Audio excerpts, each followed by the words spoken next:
എല്ലാവർക്കും സ്വാഗതം. ഈ ഫയർ സൈഡ് ചാറ്റ് എന്നൊക്കെ പറഞ്ഞിട്ട് വളരെ ഒരു ഹോട്ട് ടോപ്പിക്കാണെന്നൊക്കെ പറയുന്നുണ്ടായിരുന്നു.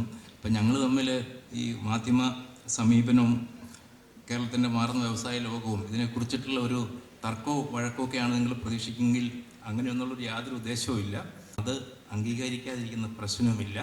അതുകൊണ്ട് നിങ്ങളുടെ ഈ സംരംഭം പോലെ തന്നെ ഈ വ്യവസായ വകുപ്പിൻ്റെ പുതിയ നീക്കങ്ങളെല്ലാം അതിനെ അനുമോദിച്ചുകൊണ്ട് തന്നെയാണ് ഞാൻ തുടങ്ങുന്നത്. പിന്നെ മാധ്യമ സമീപനം എന്നൊക്കെ പറയുന്നത് കുറേ കാലം മുമ്പ് OV വിജയൻ ഒരു ഇംഗ്ലീഷ് പത്രത്തിന് വേണ്ടി EMSനെ ഇൻ്റർവ്യൂ ചെയ്യാൻ വേണ്ടിയിട്ട് AKG സെൻറ്ററിൽ വന്നു. അപ്പോൾ അദ്ദേഹം കുറച്ച് നേരം EMSനെ കണ്ട് ഇങ്ങനെ നോക്കി നിന്നിട്ട് നമ്മുടെ കേരളത്തിൻ്റെ ഒരു പ്രത്യേക രാഷ്ട്രീയ കാലാവസ്ഥയും സമത്വബോധവും എല്ലാം അഭിമാനത്തോടു കൂടി ഓർത്തിട്ട് അദ്ദേഹം EMSനോട് വികാരാധീനനായിട്ട് പറഞ്ഞു, അതായത് ഞാൻ സഖാവിനെ പാർട്ടിയെ കുറേ വിഷമിപ്പിച്ചിട്ടുണ്ട് എന്ന് പറഞ്ഞു. അപ്പം EMS പറഞ്ഞു, അങ്ങനെ പറയേണ്ട കാര്യമില്ല, ഞങ്ങളും കുറച്ച് വിഷമിപ്പിച്ചിട്ടുണ്ടല്ലോ എന്ന് പറഞ്ഞു. അത്രയേ ഉള്ളൂ. നമ്മൾ അങ്ങോട്ടും ഇങ്ങോട്ടും പഴയ കാര്യങ്ങളൊക്കെ ചകഞ്ഞു പോയി കഴിഞ്ഞാൽ പറയാൻ പലതും കാണും.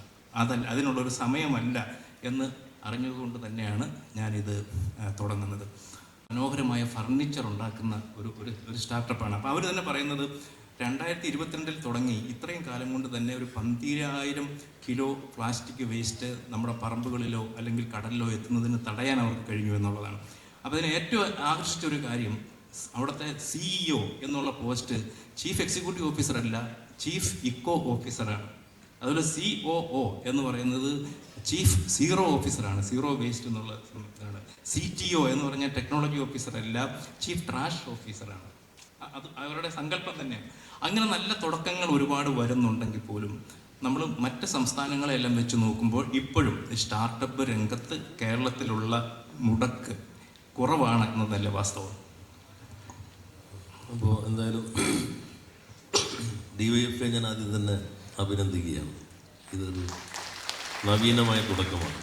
ഓരോ സംഘടനയും അതാത് കാലത്തെ മനസ്സിലാക്കി നിരന്തരം പുതുക്കാൻ കഴിയേണ്ടതുണ്ട്. അതിൽ കേരളത്തിലെ യുവജന സംഘടനകൾക്കാകെ മാതൃകയായി DYFI മാറിയിരിക്കുന്നതാണ്. ഇപ്പോൾ ബെന്യാമിനുണ്ട്, YLF വളരെ പ്രധാനപ്പെട്ടൊരു ഒന്നായി മാറി. ഇപ്പോൾ ഇതും എനിക്ക് തോന്നുന്നു മാധ്യമങ്ങളും ഇത്തരം കാര്യങ്ങൾ, ഈ ലഹരി മറ്റ് പ്രശ്നങ്ങളൊക്കെ വരുമ്പോൾ ഇങ്ങനൊരു സംഘടന കേരളത്തിലുണ്ട്, അവരിങ്ങനെയൊക്കെ ചെയ്യുന്നുണ്ട് എന്നത് പൊതുബോധത്തിലേക്ക് എത്തിക്കാൻ മാധ്യമങ്ങൾക്കും ഉത്തരവാദിത്വമുണ്ട് എന്നാണ് എനിക്ക് തോന്നുന്നത്. തലക്കെട്ടിൽ ഞാൻ ചെറിയൊരു മാറ്റം നിർദ്ദേശിക്കുന്നുണ്ട്. കുറച്ചു കാലം ഞാനും പത്രാധിപരായിരുന്നുണ്ട്. കേരളത്തിലെ മാറുന്ന വ്യവസായ ലോകവും മാറേണ്ട മാധ്യമ സമീപനവും, അങ്ങനെ ഒരു തലക്കെട്ടിൽ ഭേദഗതി ഞാൻ നിർദ്ദേശിക്കുന്നുണ്ട്. പത്രാധിപന്മാരുടെ ഒരു പ്രധാന ജോലി തലക്കെട്ട് കൂടി നോക്കലാണല്ലോ. അപ്പോൾ ജോണി പറഞ്ഞ ഒരു ഭാഗം വളരെ ശരിയാണ്. ഞങ്ങളും OV വിജയൻ്റെ വളരെ പ്രസക്തമായ ഒരു ഭാഗമാണ്. പക്ഷെ നിങ്ങൾ ഞങ്ങളെ വേദനിപ്പിച്ചാൽ കുഴപ്പമില്ല, നിങ്ങൾ കേരളത്തെ വേദനിപ്പിക്കരുത്. അതാണ് പ്രധാനം. നമ്മൾ വയ്ക്കുന്നത് രാഷ്ട്രീയമായ വിയോജിപ്പുകളാകാം, അല്ലെങ്കിൽ ഭരണനിർവഹണത്തിലെ കുറവുകളാകാം. പക്ഷെ ഒരു നാട് ഉയരുന്നു എന്ന് പറയുമ്പോൾ ഈ നാട് മാറുന്നേ ഇല്ല എന്ന് സ്ഥാപിക്കാനേ ശ്രമിക്കാൻ പാടില്ല. പക്ഷെ നമ്മൾ ആധാരമാക്കേണ്ടത് ഫാക്ട്സാണ്, ഔദ്യോഗികമായ വിവരങ്ങൾ, ഔദ്യോഗികമായ റിപ്പോർട്ടുകൾ. ആ റിപ്പോർട്ടിൻ്റെ മെത്തഡോളജി നമുക്ക് വേണമെങ്കിൽ വ്യത്യസ്ത പറയാം, അതിൻ്റെ ഇൻഫ്ലുവൻസിൽ വരുന്ന രീതിയെ നമുക്ക് വിയോജിപ്പ് രേഖപ്പെടുത്താം. പക്ഷേ ഫാക്ട്സ് ഈസ് ഫാക്ട്സ്, എപ്പോഴും അങ്ങനെ തന്നെയാണല്ലോ. ഇപ്പോൾ സ്റ്റാർട്ടപ്പ് ഇക്കോസിസ്റ്റത്തിൽ നമ്മുടെ മാധ്യമ സമീപനം ഞാൻ പറയുന്നില്ല. ഇപ്പോൾ ഈ ഘട്ടത്തിൽ വന്ന പലതിൽ ഇപ്പോൾ 3.5 ലക്ഷം സ്റ്റാർട്ടപ്പ് കേരളത്തിൽ തുടങ്ങി എന്നാണല്ലോ വ്യവസായ മന്ത്രി പറയുന്നത്. എന്നൊക്കെയാണ് ഈ നിങ്ങളുടെ ഈ മനോരമത്തെല്ലാം പറയുന്നത് എല്ലാവരും. എന്നാൽ എന്താണ് സ്റ്റാർട്ടപ്പ്, എന്താണ് MSME?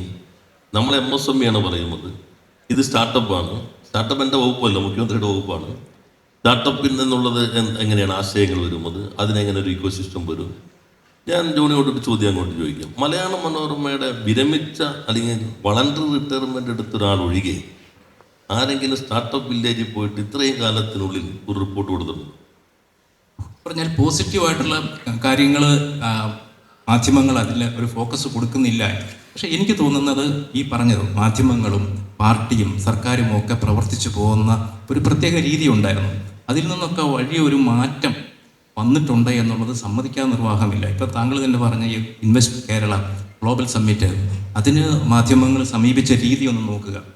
അതിലെ വളരെ എന്തെങ്കിലും ഒന്ന് രണ്ട് കാര്യങ്ങളിൽ നമുക്ക് അഭിപ്രായ വ്യത്യാസം ഉണ്ടാകുന്ന ചോദ്യങ്ങൾ ഉണ്ടാവാം, അതിനെ പറ്റി ഒരു തലക്കെട്ട് വന്നിട്ടുണ്ടാവാം. പക്ഷേ അതിന് കൊടുത്ത കവറേജ് എന്ന് പറയുന്നത് വളരെ പോസിറ്റീവായിരുന്നു. തന്നെയുമല്ല, നമ്മളുടെ സംസ്ഥാന ഗവൺമെൻറ്റിൻ്റെ മാത്രമല്ലല്ലോ, ഇന്ത്യ ഗവൺമെൻറ്റിൻ്റെ പ്രതിനിധികളും പ്രതിപക്ഷവും എല്ലാം പങ്കെടുത്ത ആ സമ്മിറ്റ് ഒരു വലിയ തുടക്കമായിരുന്നു, വലിയൊരു ചുവടുവയ്പ്പാണെന്ന കാര്യത്തിൽ ഒരു സംശയവുമില്ല. അതിനെ സംബന്ധിച്ച് അതുപോലെ തന്നെയാണ് കണ്ടത്.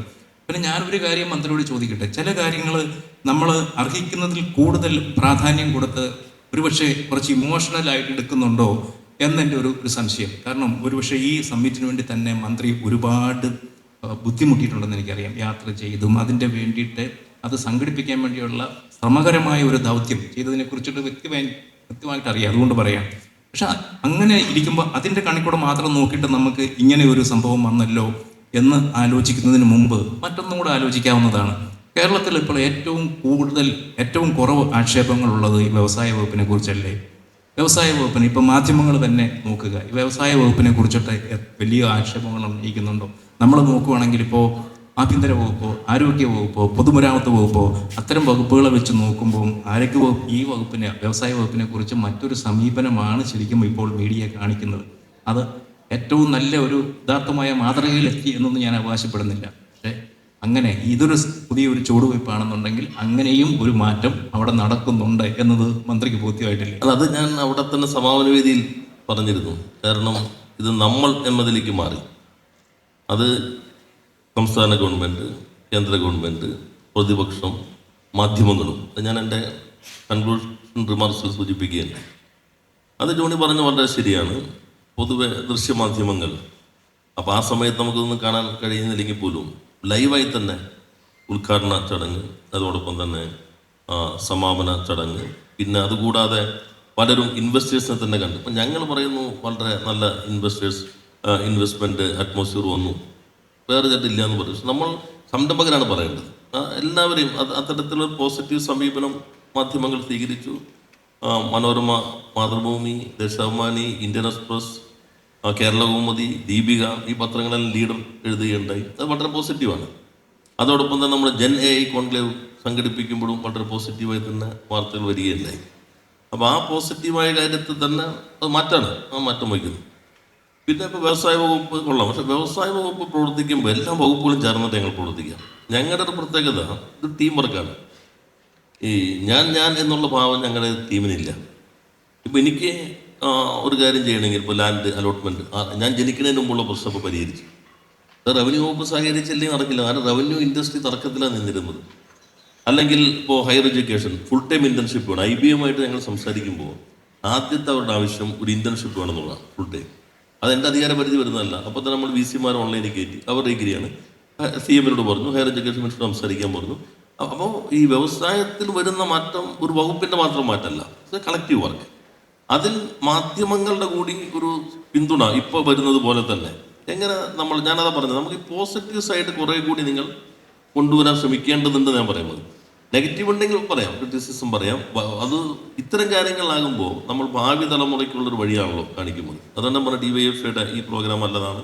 നാളെ വേറെ സംഘടന സംഘടിപ്പിക്കുമ്പോഴും അവർ ഈ മാതൃകയിലേക്ക് വരട്ടെ, അങ്ങനെ ഒരു മത്സരം ഈ രൂപത്തിലേക്ക് വരട്ടെ എന്നതാണ് എൻ്റെ കാഴ്ചപ്പാട്. കേരളത്തിൻ്റെ താല്പര്യം വരുമ്പോൾ ഏത് സർക്കാരാണ് ഭരണത്തിൽ എന്നത് നോക്കാതെ, അല്ലെങ്കിൽ ഏത് മുന്നണിയുടെ സർക്കാരാണ് എന്ന് പരിഗണിക്കാതെ തന്നെ ഒന്നിച്ചു നിൽക്കണം എന്നുള്ളത് 100% അതിനോട് യോജിക്കുന്നു. ഞാൻ പറയുന്നത് മുമ്പത്തേക്കാൾ കൂടുതൽ അങ്ങനെ ഒരു സംസ്കാരം ഇപ്പോൾ രൂപപ്പെട്ടു വരുന്നുണ്ട് എന്നാണ്. അപ്പോൾ അതിനോടൊപ്പം തന്നെ നമ്മൾ പറയണമല്ലോ, ഇത് ഒരു സർക്കാരിൻ്റെയോ അല്ലെങ്കിൽ ഒരു വകുപ്പിൻ്റെയോ ഒരു സംരംഭത്തെക്കുറിച്ചിട്ട് നമ്മൾ PRD ഡിപ്പാർട്ട്മെൻറ്റ് കൊടുക്കുന്ന അതേ പോലെ തന്നെ ആയിരിക്കത്തില്ല മുഖ്യധാര മാധ്യമങ്ങൾ ചിലപ്പോൾ അതിനെ സമീപിക്കുന്നത്. അതിന് ചില വിമർശനങ്ങളുണ്ടെങ്കിൽ അത് ചൂണ്ടിക്കാണിക്കുക എന്നതും അവരുടെ ഉത്തരവാദിത്വം തന്നെയാണ്. ഇപ്പോൾ ഒരു പക്ഷേ നമ്മൾ ഒരു മന്ത്രി തന്നെ ഉന്നയിച്ചിട്ടുള്ള ഒരു ചോദ്യമാണ്, കേരളത്തിൽ എത്രത്തോളം വ്യവസായ സംരംഭങ്ങൾ പുതിയതായിട്ട് തുടങ്ങി എന്ന് അന്വേഷിക്കുമ്പോൾ, അങ്ങനെ ഒരു മാറ്റം കേരളത്തിൽ വന്നു എന്ന് സ്ഥാപിക്കാൻ ശ്രമിക്കുമ്പോൾ കേരളത്തിൽ എത്ര വ്യവസായങ്ങൾ പൂട്ടി എന്ന് അന്വേഷിച്ച് പോകേണ്ട ആവശ്യമുണ്ടോ എന്ന്. ഒരു പക്ഷേ ഈ ഒരു സ്ഥലത്ത് തുടങ്ങുമ്പോൾ മറു സ്ഥലത്ത് നമ്മളത് അങ്ങനെ പൂട്ടിപ്പോകുന്നുണ്ടെങ്കിൽ അത് എന്തുകൊണ്ടാണ് അങ്ങനെ സംഭവിക്കുന്നത്, അതിന് ചെറിയൊരു തിരുത്തൽ ആവശ്യമുണ്ടോ എന്നുള്ളത് ആലോചിക്കാൻ കൂടെ അത് ഉപകരിക്കും. അപ്പം അതിനെ അങ്ങനെയും കണ്ടുകൂടെ എന്നാണ് ഞാൻ ചോദിക്കുന്നത്. അത് നല്ലത് തന്നെയാണ്. പക്ഷേ അത് മാത്രം നോക്കാൻ പാടില്ല എന്നുള്ളൂ. ഇപ്പോൾ നിങ്ങൾ പറയുന്നത്, ഇപ്പോൾ ഈ സംരംഭക വർഷത്തിൽ തുടങ്ങിയിട്ടുള്ള ഒത്തിരി സംരംഭങ്ങൾ. ഇപ്പോൾ ജോണി ഒരു കാര്യം പറഞ്ഞല്ലോ, ഈ പ്ലാസ്റ്റിക്കിന് MLA ഓഫീസ് കളമശ്ശേരിയിൽ വന്നിട്ടുണ്ടെങ്കിൽ നിങ്ങൾ റിപ്പോർട്ടർമാരെ കാണിച്ചില്ല. എൻ്റെ ഓഫീസിൻ്റെ പുറത്തിരിക്കുന്ന ഈ ചെയറാണ്, ചെയറല്ല, ഒരു ഡെസ്ക്, ഈ ബെഞ്ചാണ് ഇട്ടിരിക്കുന്നത്. പ്ലാസ്റ്റിക്കിൽ നിന്ന് റീസൈക്കിൾ. എൻ്റെ ഓഫീസിൽ തന്നെ കളമശ്ശേരി MLA ഓഫീസിൻ്റെ പുറത്ത് ആളുകളിരിക്കുന്ന ആ ബെഞ്ചിലാണ് ഈ കമ്പനി പ്ലാസ്റ്റിക്കിൽ നിന്ന് മാറ്റിയിട്ടുള്ളതാണ്. അത് റിപ്പോർട്ടർമാരുടെ ഇടയ്ക്ക് പറയും, നിങ്ങൾ ഈ ബെഞ്ചിൽ ഇരിക്കേണ്ടത് ഇങ്ങനെയാണ്. അപ്പോൾ ഒരു അങ്ങനെ ബെഞ്ച് ഉണ്ടോ എന്ന് നോക്കുന്നതല്ലാതെ വാർത്തയായിട്ട് വരില്ല. എന്നാൽ പോസിറ്റീവായിട്ട് കാര്യം പറയും. ഇപ്പോൾ മനോരമ ഏറ്റവും പോസിറ്റീവായ വാർത്തകൾ കൊടുക്കുന്ന ഒരു മാധ്യമമുണ്ട് മനോരമയ്ക്ക്, ഓൺലൈൻ ഇംഗ്ലീഷ് മനോരമ. അതിലൊരു വളരെ ദൈർഘ്യമേറിയ സ്റ്റോറി ഉണ്ട്. ഇയർ ഓഫ് എൻ്റർപ്രൈസസ് എങ്ങനെ തമിഴ്നാട്ടിലെ കങ്കാവ് എന്ന് പറയുന്ന ഗ്രാമം, വെളിച്ചെണ്ണ ഗ്രാമത്തെ പ്രതിസന്ധിയിലാക്കി. ഡീറ്റെയിൽ സ്റ്റോറിയാണ്. കേരളത്തിൽ എത്ര വെളിച്ചെണ്ണ മില്ല് ഈ ഒരു വർഷം കൊണ്ട് തുടങ്ങി, അതെങ്ങനെ അവിടെ 96% പ്രൊഡക്ഷൻ കുറഞ്ഞു, ഞങ്ങൾ ആത്മഹത്യയിലേക്ക് പോകേണ്ടി വരുന്നു. വളരെ ഡീറ്റെയിൽ ആയ സ്റ്റോറി ഓൺലൈൻ മനോരമ. പക്ഷെ അത് മലയാളത്തിൽ കിട്ടില്ല. അപ്പോൾ ഞാൻ പറഞ്ഞാൽ മറ്റത് പറയണം. മറ്റത് പറയുമ്പോൾ എൻ്റെ അഭിപ്രായം, ഇപ്പോൾ ഇന്ത്യയിൽ 30% MSMEകൾ ആദ്യ വർഷം കൂട്ടുന്നു. കേരളത്തിൽ അത് ശരാശരി ഇപ്പോൾ 15, ഈ വർഷം 9%. എന്നാൽ ഇത് കൂട്ടാതിരിക്കാൻ വേണ്ടി ഗവൺമെൻറ് എന്തെല്ലാം കാര്യങ്ങളാണ് ചെയ്തുകൊണ്ടിരിക്കുന്നത്. അതുകൂടി നിങ്ങൾ പറഞ്ഞാലാണ് ഒരു വിവരങ്ങൾ കൈമാറുക എന്ന മാധ്യമത്തിൻ്റെ പ്രാഥമിക ദൗത്യം നിർവഹിക്കപ്പെടുള്ളൂ. MSME നിങ്ങൾക്കൊരു പ്രശ്നമുണ്ടോ, നിങ്ങൾ പറയുമല്ലോ ആത്മഹത്യ പരിഹാരമല്ല എന്ന് പറയുന്ന പോലെ തന്നെ, നിങ്ങൾ പ്രതിസന്ധി ഉണ്ടോ, നിങ്ങൾ വിഷമിക്കേണ്ട. സർക്കാർ എല്ലാ ജില്ലയിലും ഇപ്പോൾ MSME ക്ലിനിക് തുടങ്ങിയിട്ടുണ്ട്, അവിടെ പോകാം. നിങ്ങൾക്കിനി GST റിട്ടേൺ അടയ്ക്കാൻ അറിയില്ലേ, വിഷമിക്കേണ്ട. എല്ലാ മാസത്തിൻ്റെ ഒരു ശനിയാഴ്ച നമ്മുടെ ചാർട്ടേഡ് അക്കൗണ്ട്സ് സംഘടന ICAI സൗജന്യമായി നിങ്ങൾക്കൊരു സഹായം നൽകുന്നു. നിങ്ങളുടെ ഉൽപ്പന്നം വിൽക്കാൻ നിങ്ങൾക്ക് ബുദ്ധിമുട്ടുണ്ടോ, വിഷമിക്കേണ്ട. സർക്കാർ ഇപ്പോൾ സ്റ്റോർ വഴി പ്രാദേശികമായി വിൽക്കാം. മറ്റത് പറഞ്ഞിട്ട് ഇതുകൂടി പറയുമ്പോൾ ഇതിലേക്ക് എത്തും. ഞാൻ പറഞ്ഞത് ഇത്തരം കാര്യങ്ങൾ വിശദീകരിക്കാനുള്ളൊരു അവസരം കൂടി പലപ്പോഴും മാധ്യമങ്ങളുടെ വിമർശനങ്ങൾ തരുന്നുണ്ട് എന്ന് മാത്രമാണ് ഉദ്ദേശിച്ചത്.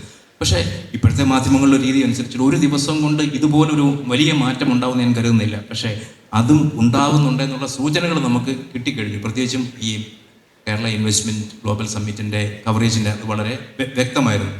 ഇവിടെ ഞാൻ ചോദിക്കട്ടെ, ചില കാര്യങ്ങളിൽ നമ്മളിപ്പോൾ പറയുമ്പോൾ തന്നെ സ്റ്റാർട്ടപ്പ് രംഗത്ത് വലിയ ഒരു മാറ്റം വന്നു എന്ന് പറയുന്നു. ഞാൻ മുമ്പ് ചോദിച്ചല്ലോ, എൻ്റെ കേരളത്തിലെ മുടക്ക് എന്ന് പറയുന്നത് കുറവാണ്. അതുപോലെ തന്നെ നമുക്ക് ബാംഗ്ലൂരിലൊക്കെ കിട്ടുന്ന തരത്തിലുള്ള ഒരു ഫൈനാൻഷ്യൽ നോളജിൻ്റെ ഒരു കുറവ് കൂടിയുണ്ട്.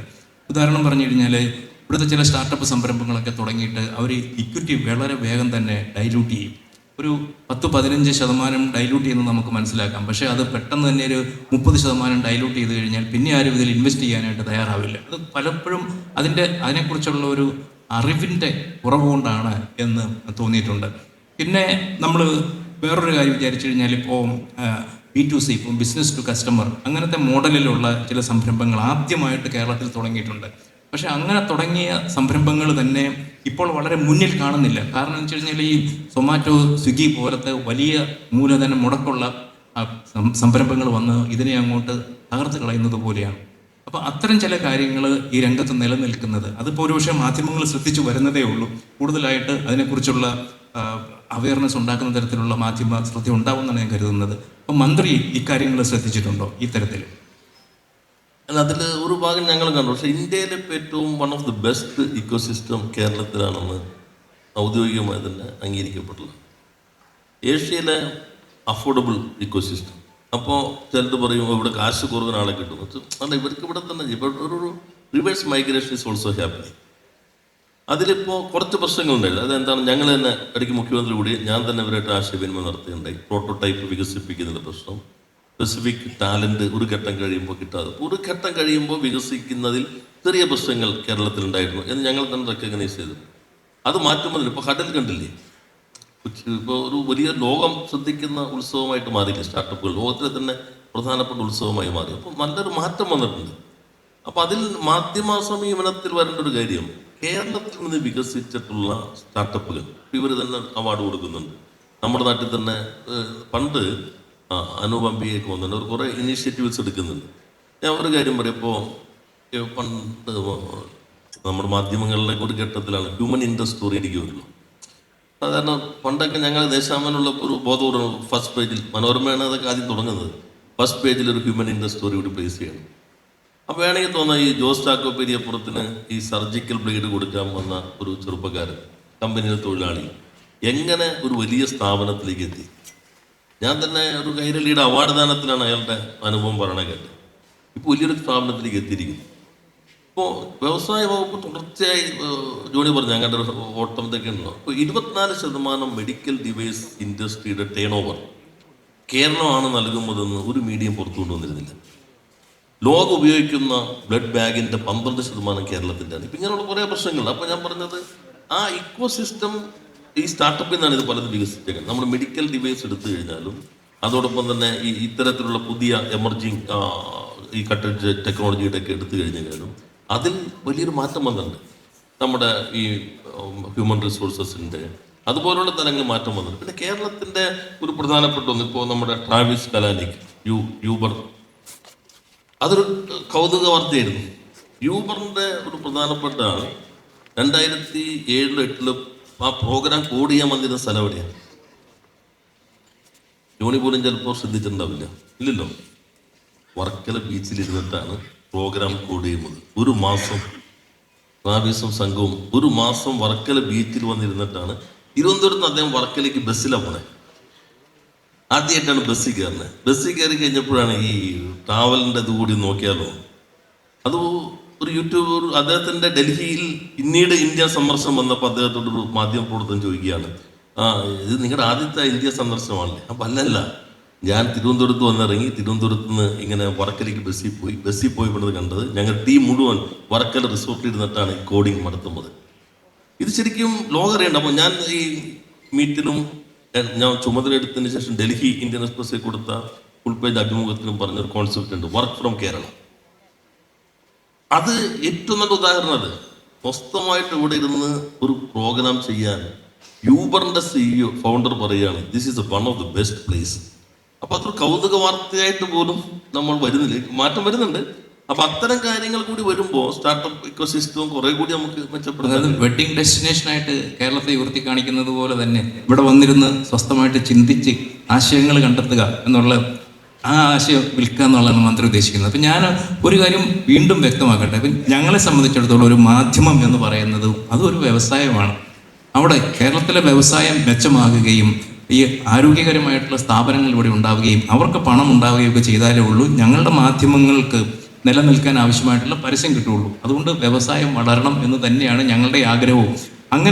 അങ്ങനെ പറയുമ്പം പിന്നെ മാറി നിന്നിട്ട് പരസ്യദാതാക്കളുടെ തീരുമാനമനുസരിച്ച് അവർ ഡിക്റ്റേറ്റ് ചെയ്യുന്നത് പോലെയാണ് ഞങ്ങൾ വ്യവസായം നടത്തുന്നതെന്നും ദേശാഭിമാനിയുടെ ചുമതല വഹിച്ചിരുന്ന മന്ത്രി പറയരുത്. അത്രമാത്രമേ ഞാൻ പറയുന്നുള്ളൂ.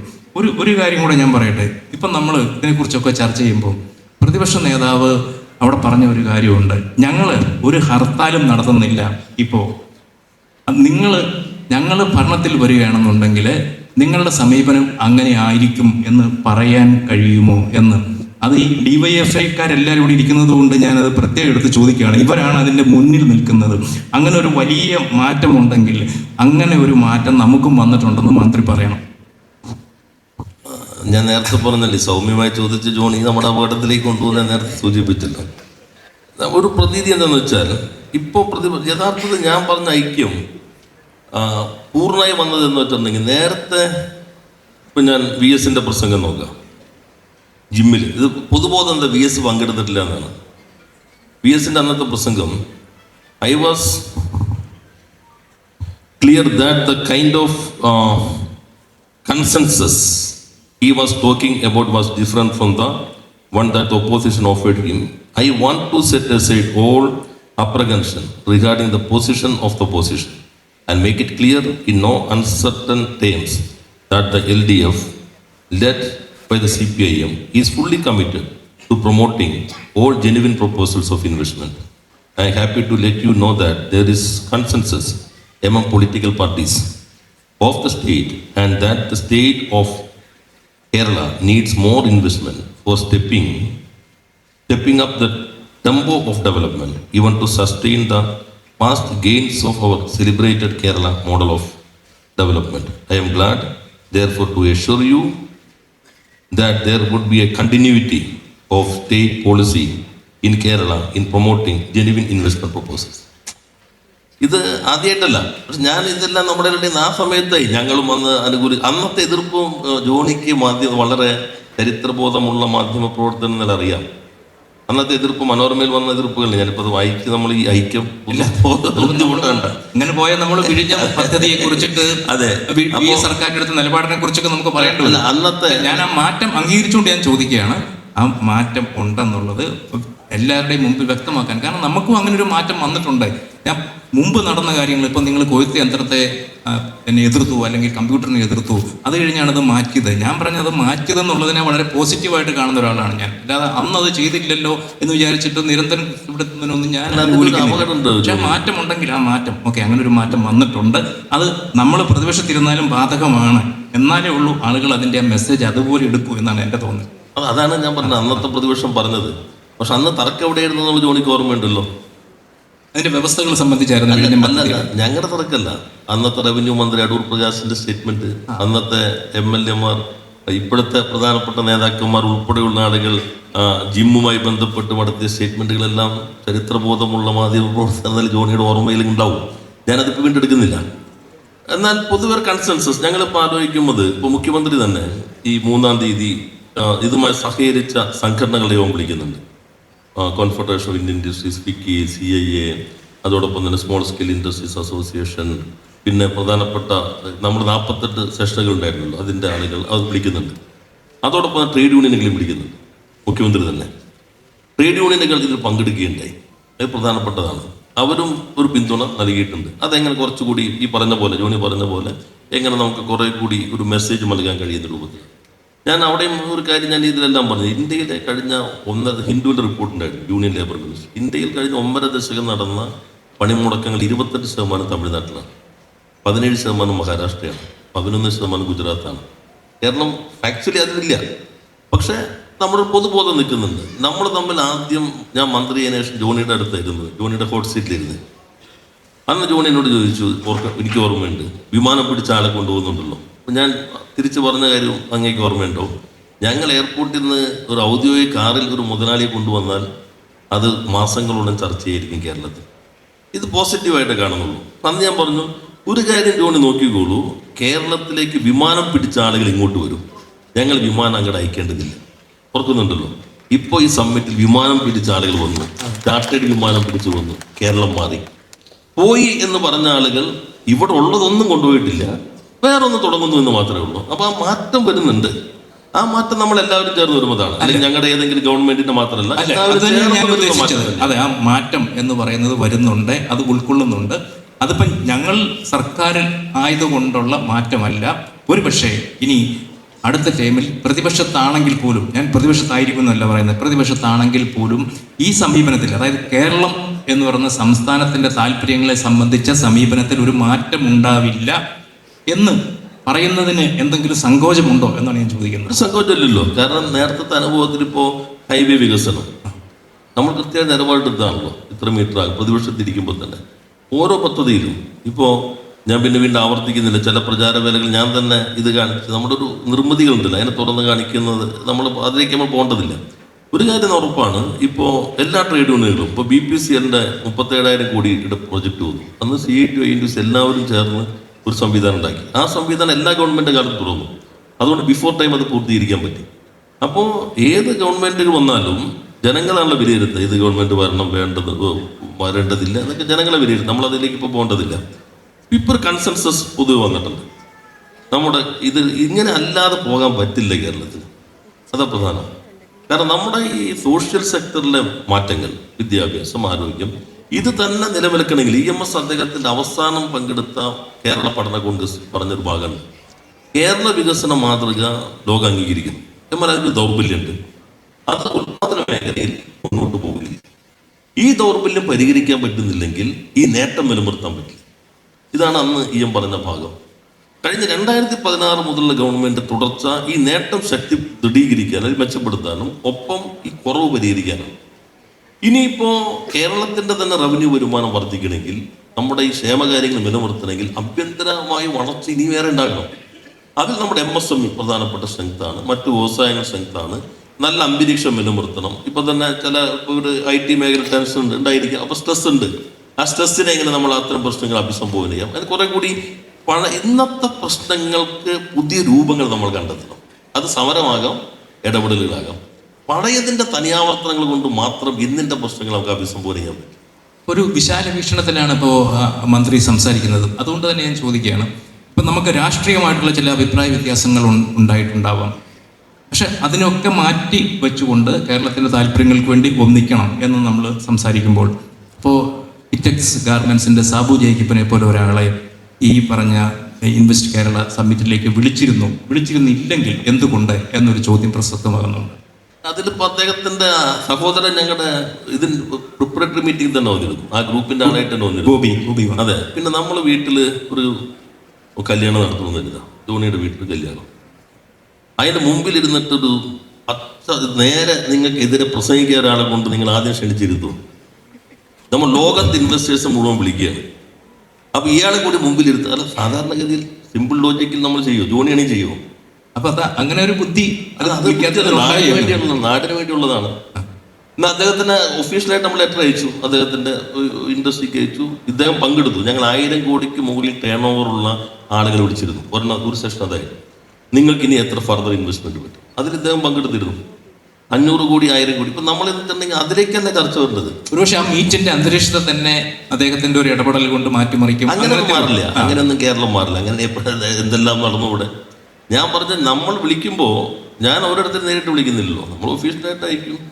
അപ്പൊ അദ്ദേഹത്തിന് തോന്നിയത് നല്ലതാണ്. ഞാൻ കാണുന്ന പോസിറ്റീവ് സൈഡ്, എന്നെ കൂടി വിളിക്കേണ്ടതായിരുന്നു എന്ന് അദ്ദേഹത്തിന് ഇപ്പോൾ തോന്നിയത് വളരെ സ്വാഗതാർഹമാണ്. അത് ശരിയാണ്. പക്ഷെ ഞാൻ ഉദ്ദേശിച്ചത് സാധാരണഗതിയിൽ ഇത്രയും പ്രശ്നങ്ങൾ ഉണ്ടാക്കിയ ഒരാളെ വിളിക്കേണ്ടതല്ല, എന്നാലും ഞങ്ങൾ വിളിക്കുന്നു, കാരണം ഞങ്ങൾക്ക് കേരളത്തിന്റെ താല്പര്യമാണ് മുന്നിൽ എന്നൊരു സന്ദേശം മറിച്ചും ആകാമായിരുന്നല്ലോ. അതാണ് പ്രധാനമാണ്, കേരളത്തിന്റെ താല്പര്യമാണ് മുന്നിൽ എന്നുള്ളത് കൊണ്ട് തന്നെയാണ് ഒഫീഷ്യലായിട്ട് എല്ലാവർക്കും ലെറ്റർ അയച്ചു.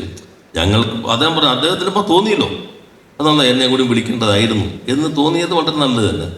പിന്നെ നിങ്ങൾ KSIDC നോക്കൂ. ഇപ്പൊ KSIDC ബോർഡ് നോക്കിക്കൂ.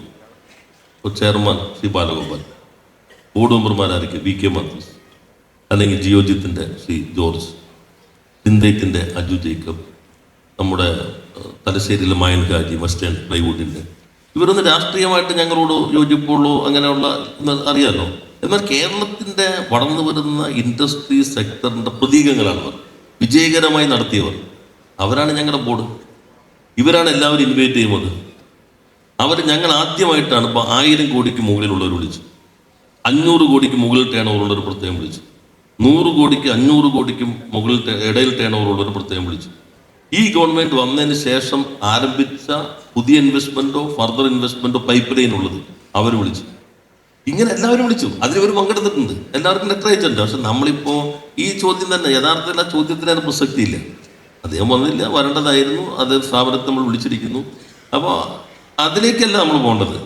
അവർക്ക് ഇത് പോസിറ്റീവായ ഭാഗം ഞാൻ പറഞ്ഞു, എന്നെയും കൂടി ക്ഷണിക്കേണ്ടതായിരുന്നു എന്ന് അദ്ദേഹം തോന്നിയത് സന്തോഷകരം. അത് നമ്മളത് പരിഗണിക്കാൻ നോക്കുമ്പോൾ ഇപ്പോൾ ഒരു സംസ്ഥാനത്തിൻ്റെ താല്പര്യങ്ങൾ സംരക്ഷിക്കുന്നതിൽ ശരിക്കും പറഞ്ഞാൽ ഭരണത്തിലുള്ള സർക്കാരിന് മാത്രമല്ല, ആ സംസ്ഥാനത്തെ പ്രതിപക്ഷത്തിനും ഒരു ഉത്തരവാദിത്വമുണ്ട്. കാരണം പ്രതിപക്ഷം എന്ന് പറയുന്നതും സർക്കാരിൻ്റെ ഒരു തുടർച്ചയായിട്ട് ഒരു പക്ഷേ അവർ ഭരണത്തിൽ വരേണ്ടവരാണ്. അങ്ങനെ ഇരിക്കെ നമ്മൾ പൊതുവെ കാണുന്ന ഒരു സമീപനം കേരളത്തിൽ അങ്ങനെയല്ല. നല്ല കാര്യങ്ങളാണെങ്കിലും ഏത് പാർട്ടിയാണെന്നുണ്ടെങ്കിലും, ഞാൻ അതിനെ വിവേചിച്ച് പറയത്തില്ല, ഏത് പാർട്ടിയാണെന്നുണ്ടെങ്കിലും എതിർക്കുക എന്നുള്ളതാണ്. ഇപ്പം മാധ്യമങ്ങളെ മാത്രം അങ്ങനെ കുറ്റം പറഞ്ഞിട്ട് കാര്യമില്ല. പ്രതിപക്ഷത്തിൻ്റെ സമീപനവും അങ്ങനെയായിരുന്നു. പക്ഷേ ഇത്തവണ പ്രതിപക്ഷം അതിൽ പങ്കെടുത്തു. ഇതിനു മുമ്പ് പലതും അവർ ബഹിഷ്കരിച്ചിട്ടുണ്ട്, പക്ഷെ അവർ പങ്കെടുത്തു. അവരുടെ സമീപനം വളരെ ആത്മാർത്ഥതയോടുകൂടി ഉള്ളതായിരുന്നു എന്ന് തന്നെയാണോ മന്ത്രി കരുതുന്നത്? അതെ, ഞാൻ പറഞ്ഞല്ലോ, നേരത്തെ നമ്മൾ പങ്കെടുത്തെങ്കിലും ഇതുപോലെ അന്തരീക്ഷം വന്നില്ല. ഇപ്പോഴത്തെ സാഹചര്യം മാറി നിൽക്കാൻ എന്നവർ ഒറ്റപ്പെട്ടു. കേരളത്തിനൊപ്പമാണോ എന്നതാണ് ചോദ്യം. അതിലിപ്പോൾ ഞാൻ പറയില്ല, ഞാനൊരു ചെറുപ്പക്കാരനോട് ചോദിച്ചു, എല്ലാ മിനിസ്റ്റർ ഒരു പോഡ്കാസ്റ്റ് തരുമെന്ന് വെച്ചു. ഞങ്ങൾക്ക് കുറച്ചൊരു 1.5 മണിക്കൂറാണ്. ഞാൻ പറഞ്ഞ പോഡ്കാസ്റ്റ് നമ്മൾ ഓട്ടത്തിനിടയിലാണ്, ഒരു ഗ്യാപ്പിൽ വന്നിരുന്നു. ഞാൻ നോക്കുമ്പോൾ ഒരു 4 ദിവസം കൊണ്ട് അത് 1.5 ലക്ഷം പേരെ കണ്ടേക്കണേ. പിന്നെ നമ്മുടെ ലിങ്ക്ഡിൻ എൻ്റെ ഇത് നോക്കിക്കഴിഞ്ഞാൽ അതിലെല്ലാം പോസിറ്റീവായിട്ട് വരും. മറ്റ് ഫേസ്ബുക്കിൽ പോലും മാറുന്നുണ്ട്. അപ്പം നമ്മൾ കരുതുന്നത് നമ്മൾ സംസാരിക്കുന്ന എല്ലാവരും കാണുന്നുണ്ട്, ചാനൽ ചർച്ച എല്ലാവരും കാണുന്നുണ്ട്, പത്രം എല്ലാവരും, അങ്ങനെയൊന്നും ഇല്ല. ഇപ്പോൾ ഈ പുതിയ തലമുറ ഉണ്ടല്ലോ, അവർ ഇതൊന്നും അങ്ങനെ കാണുന്നേ ഇല്ല. അവർക്ക് പുതിയ അവസരങ്ങൾ വരണം, പുതിയ സംരംഭങ്ങൾ വരണം, അതിനാവശ്യമായ പരിസരം ഉണ്ടാകണം. ഞങ്ങളുടെ ഈ കാഴ്ചപ്പാട് കുറെ കൂടി മാറിയിട്ടുണ്ട്. പഴയ നല്ല ഇപ്പോൾ വ്യവസായം നടത്തുന്നതും ഒരു സോഷ്യൽ പബ്ലിക് ഗുഡാണ്. തൊഴിൽ നൽകുന്നു, സമൂഹത്തിൻ്റെ ആഭ്യന്തര വരുമാനത്തിന് സംഭാവന ചെയ്യുന്നു, മുന്നോട്ട് കൊണ്ടുപോകുന്നു. ഇത് കുറെ കൂടി മുന്നോട്ട് കൊണ്ടുപോകേണ്ടതുണ്ട്. ഇതാണ് നമ്മുടെ സമീപനം എന്നുള്ളത്. നേരത്തെയും അതായിരുന്നു, പക്ഷേ കുറെ കൂടി വ്യക്തതയോടുകൂടി അതിലേക്ക് വരുന്നു. ഒരു പോസിറ്റീവായിട്ടുള്ള ഒരു ചിത്രം ഇങ്ങനെ നിൽക്കുമ്പോൾ തന്നെ ആത്മപരിശോധനയും ഈ കാര്യത്തിൽ ആവശ്യമാണല്ലോ. ഇപ്പോൾ നമ്മുടെ ഈ രണ്ടാമത്തെ പിണറായി സർക്കാർ വന്നതിന് ശേഷം ഒരു അസെന്റ് കേരള മീറ്റ് നടത്തി. അതിലുണ്ടായ വാഗ്ദാനങ്ങൾ പിന്നെ എത്രത്തോളം മുന്നോട്ട് പോയി, അല്ലെങ്കിൽ അതിനെന്താണ് സംഭവിച്ചത്, അത് ശരിക്കും മന്ത്രിയെ വിലയിരുത്തിയിട്ടുണ്ട് കൃത്യമായി? അല്ല, അത് ഒന്നാം സർക്കാരിന്റെ ഘട്ടത്തില്ല. പക്ഷെ അത് ഒരു അന്തരീക്ഷം ഒരുക്കി. ഞാൻ പറഞ്ഞപ്പോൾ ഞങ്ങളുടെ ഒരു ഈ പ്രധാനപ്പെട്ട, ഞാൻ എൻ്റെ ഉദ്ഘാടന പ്രസംഗത്തിൽ പറഞ്ഞു, കണ്ടിന്യൂറ്റി, ഒരു കോൺഫിഡൻസ് ബിൽഡ് ചെയ്തു. അത് പ്രധാനപ്പെട്ടതാണ്. ഒരു സർക്കാരിൻ്റെ തുടർച്ച. ഞാൻ തുടങ്ങുന്നത് എൻ്റെതില്ല, EPയുടെ അടിത്തറയിൽ നിന്നാണ് ഞാൻ തുടങ്ങുന്നത്. അതിൻ്റെ മുന്നോട്ട് പോകലാണ്. അല്ലാതെ അതിന് നേരെ മറികടക്കേണ്ട കാര്യമില്ല എനിക്ക്. ആ ഗവൺമെൻറ്റിൻ്റെ തുടർച്ചയാണ്. അവരാണ് ഈ single window clearance, case Swift 8 നിയമങ്ങൾ ഭേദഗതി ചെയ്ത്, ഒറ്റ നിയമത്തിലൂടെ ഭേദഗതി ചെയ്ത് ഈ MSMEകൾക്ക് ലൈസൻസ് ഇല്ലാതെ 3 വർഷം പ്രവർത്തിക്കുക എന്നുള്ളത് എൻ്റെ ഇതല്ല, അല്ലെങ്കിൽ ഈ ഗവൺമെൻറ്റിൻ്റെ അല്ല, കഴിഞ്ഞ ഗവൺമെൻറ്റിൻ്റെയാണ്. ഞങ്ങൾ എന്ത് ചെയ്തു? ഞങ്ങൾ അതിൻ്റെ സോഫ്റ്റ്വെയർ സിസ്റ്റം മെച്ചപ്പെടുത്തി 50 കോടി രൂപ വരെ പുതിയ നിർവചനത്തിലേക്ക് എത്തിച്ചു. പ്രൈവറ്റ് ഇൻഡസ്ട്രിയൽ എസ്റ്റേറ്റ് എൻ്റെ അല്ല, EPയുടെ സമയത്ത് കൊണ്ടുവന്നതാണ്. പക്ഷെ ഞാൻ നോക്കിയപ്പോൾ തുടങ്ങിയിട്ടില്ല. അതിന് പ്രായോഗികമായ പ്രശ്നം ഉണ്ടായിരുന്നു. 15 ഏക്കറിന് മുകളിലുണ്ടെങ്കിലേ പ്രൈവറ്റ് എസ്റ്റേറ്റ് പാടുള്ളൂ. ഞങ്ങളത് മാറ്റി 10-നും 10 ഉണ്ടെങ്കിലും കൊടുക്കാം. അപ്പോൾ 31 കൊടുക്കാൻ പറ്റി. പക്ഷെ തുടക്കം അവിടെ നിന്നാണ്. ഇത് തുടർച്ചയാണ്. അല്ലാതെ ഞങ്ങളുടെ ഒരു തുടർച്ചയുണ്ട്. തുടർച്ച ഒരു കോൺഫിഡൻസ് ബിൽഡ് ചെയ്യുന്നു. ഒരു മുഖ്യമന്ത്രി തുടരുന്നു, ഗവൺമെന്റ് തുടർച്ചയാണ്, നയങ്ങൾ തുടർച്ചയാണ്. എന്നാൽ അന്നത്തേലും ഞാൻ പറഞ്ഞല്ലോ, ഈ അസന്റ് ആകാം, അതിന് മുൻപ് ജിമ്മാകും, ഇതെല്ലാം ഞങ്ങൾ റിവ്യൂ ചെയ്തു. ഒരു നല്ല നയം തുടരുന്നതിന് വേണ്ടിയിട്ട് സർക്കാരിൻ്റെ തുടർച്ച തന്നെ ആവശ്യമാകണമെന്നില്ല. ഉദാഹരണം പറഞ്ഞു കഴിഞ്ഞാൽ ഇപ്പം സ്റ്റാർട്ടപ്പിൻ്റെ കാര്യത്തിൽ തന്നെ അത് UDF അവരെ അവകാശപ്പെടുന്നുണ്ട്. അവരുടെ കാലത്ത് ഇങ്ങനെ ഒരു സ്റ്റാർട്ടപ്പ് സംസ്കാരം തുടങ്ങി, അതിൻ്റെ ഒരു തുടർച്ചയാണ് പിന്നീട് 2 പിണറായി സർക്കാരുകൾ കൊണ്ടുപോയതും. അത് നല്ല കാര്യമാണ്. കാരണം വെച്ച് കഴിഞ്ഞാൽ നല്ലൊരു കാര്യമാണെന്നുണ്ടെങ്കിൽ അത് തുടരുന്നതും നല്ല കാര്യം തന്നെയാണ്.